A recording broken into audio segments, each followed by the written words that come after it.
Let's talk about images. Even people in the SEO game for a while don't do image SEO properly, and it affects all aspects of SEO, not just having your images show up on Google Images or get recommended by AI. I'm making this episode because I just recently saw an e-com person who's been doing SEO for the past 5+ years, and he's been having a lot of trouble. And he was not doing these things, these very basic things that I'm going to share on this episode of the show. I couldn't believe it that this person and it was e-commerce, where it's so important, where you have pictures of the products on your site. You want to optimize those images. You want to help Google and AI figure out when to show your images. That's what image SEO is, but it also, again, contributes to all of your pages ranking better, doing better. So here's some examples. Think about it in e-commerce. People search for an item. Maybe images are showing up right there in normal search, or maybe people are looking at Google Images. They see an image from your site, they click it, they get more images from your site. Maybe you have your brand name on the images, or people are just going down the rabbit hole of your site. They're discovering your brand that way.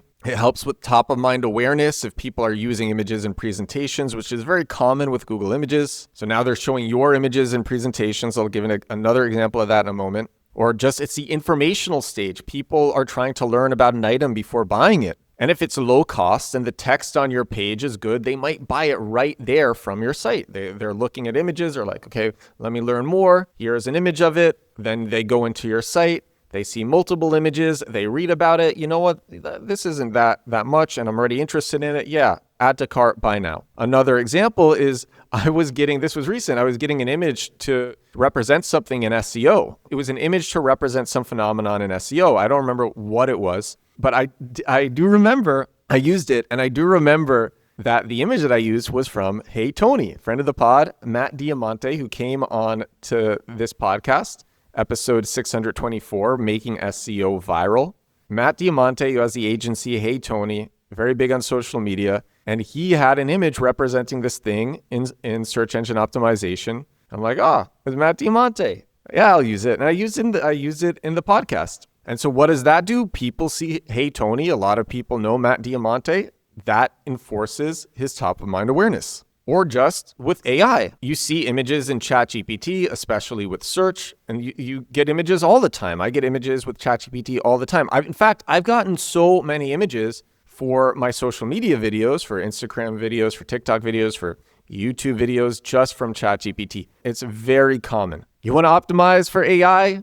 Do these things. This is one of the things. Use images and optimize your images. And then actually just optimizing your images in the ways that I'm going to describe, it adds to the overall quality of your site. It shows that you put thought into your site, effort into your site, that your website is cared about. It indicates that your website is more likely to provide value. And this is similar to the shared hosting experiment, which I shared on episode 693 of this show, the shocking truth about shared hosting and SEO rankings. But I'll just tell you right now, because it's very similar. There was an experiment to see two identical sites using identical pages, trying to rank for a made-up keyword. One is on shared hosting. The other has dedicated IP addresses. This is from SEOsherpa.com/SEO-experiments, 21 SEO experiments. It's an amazing article that I share all the time in the show.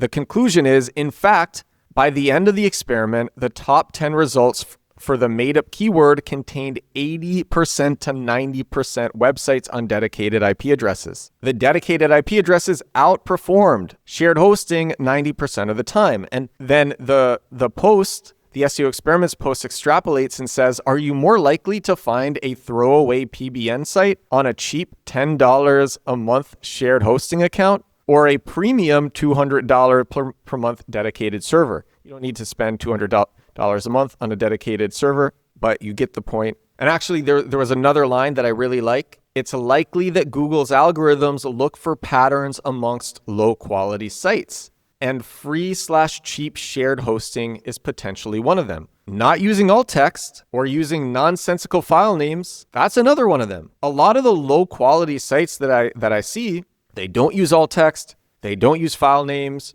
They're low-quality sites. They're spammy. The high-quality sites that I see, a lot of them are using alt text. They are using good file names. And personally, It's something that I do. This is something that I do. I get great rankings. I would never not do this. I believe it's very, very important. Since I get results, I'm going to continue to do it. All right, so that's why it's important. Here's how to optimize your images. Very easy. Again, so easy, but people aren't doing this. Drives me crazy. The basics that people don't do. First, this one is more minor, but it's still important.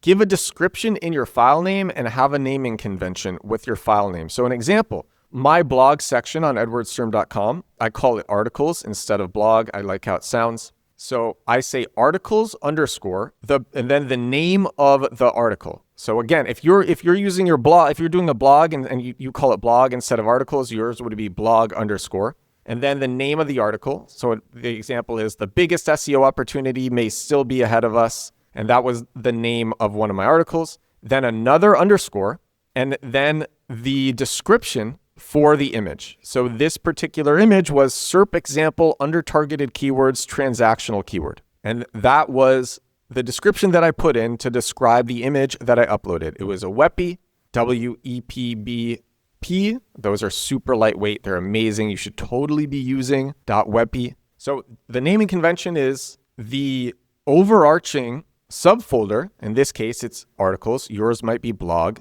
Or if you're doing bottom of funnel SEO, you might be doing uses. Then the name of the page or the post, then another underscore, and then the description of the image that you are uploading. And that is the naming convention. And that also covers putting extra detail into the file name. Do that. And then alt text. This is what alt text is. I have a description. SEO alt text is a brief descriptive phrase added to an image's HTML to improve accessibility and help search engines understand the image content. All the big site builders and page builders and plugins, they all have a field to enter in alt text for an image. Very common. Write in some very descriptive alt text for the images that you upload. And actually with the top image, something that sometimes you should do, it's not always applicable.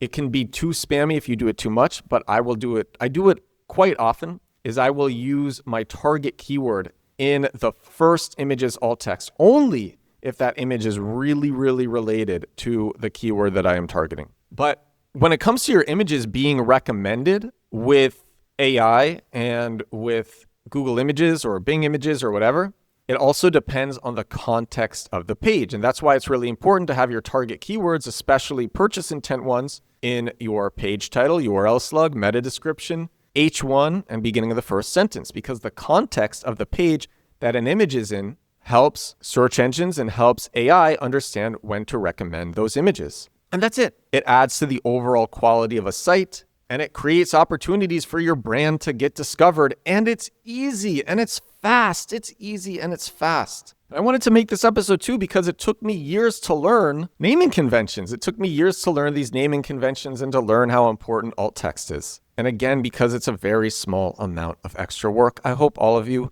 will do it next time you put up a page or a post. Use that alt text, use file names, super easy, use naming conventions. This is episode 718 of my daily digital marketing show, 718 days in a row doing this crazy podcast. Thank you all so much for watching. Thank you so much for listening. I will talk to you again tomorrow. Bye now.